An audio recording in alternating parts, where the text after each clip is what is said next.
السلام علیکم، اے ایمان والو، اے ساری دنیا کے مسلمانوں، سن لو۔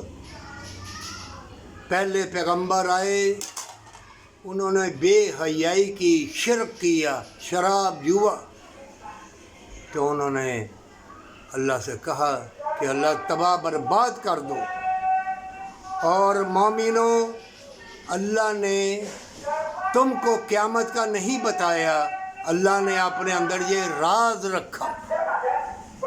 کسی پیغمبر نے نہیں کہا کہ قیامت اس دن آئے گی، اس گھڑی آئے گی۔ اللہ نے چھوٹے چھوٹے عذاب سمجھ لو، پریشانی سمجھ لو، شامت اعمال اللہ نے قرآن میں کہا ہے۔ عذاب کا اللہ نے کہا ہے جب تم کھیل رہے ہوگے نا، تو کیا پتہ صبح کے ٹائم اللہ کا عذاب آ جائے، قیامت کا نہیں کہا۔ یہ جو مصیبت پریشانی ہے، اللہ نے ایمان والوں کو دی ہے کہ توبہ کر لے، اللہ تمہیں ہمیشہ کی جنت دے دے۔ اور قرآن کا یہی الفاظ کافی ہے کہ اللہ تم کو یوں ہی جنت دے دے گا۔ یہ بڑا زبردست الفاظ ہے۔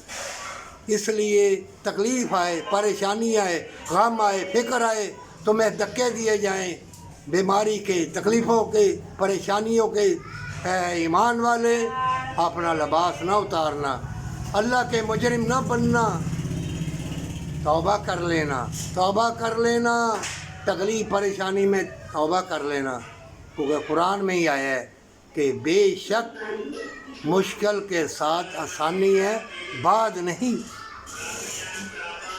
اور تم سمجھتے ہو یہ فلسطین میں جو کٹ رہے ہیں، شہید ہو رہے ہیں، جو کشمیر میں جو مسلمانوں کی آہذاری جا رہی ہے، تو تم سمجھتے ہو جنگ نہیں ہوگی؟ جنگ ہوگی، شدید جنگ ہوگی۔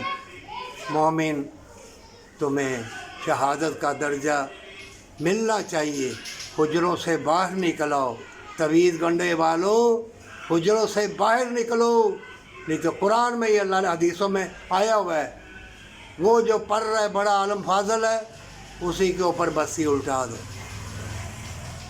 اللہ کا پیغام پہنچاؤ، ڈر بھی، اللہ کی رحمتیں بھی، پر سچی توبہ اور ماں باپ سے محبت۔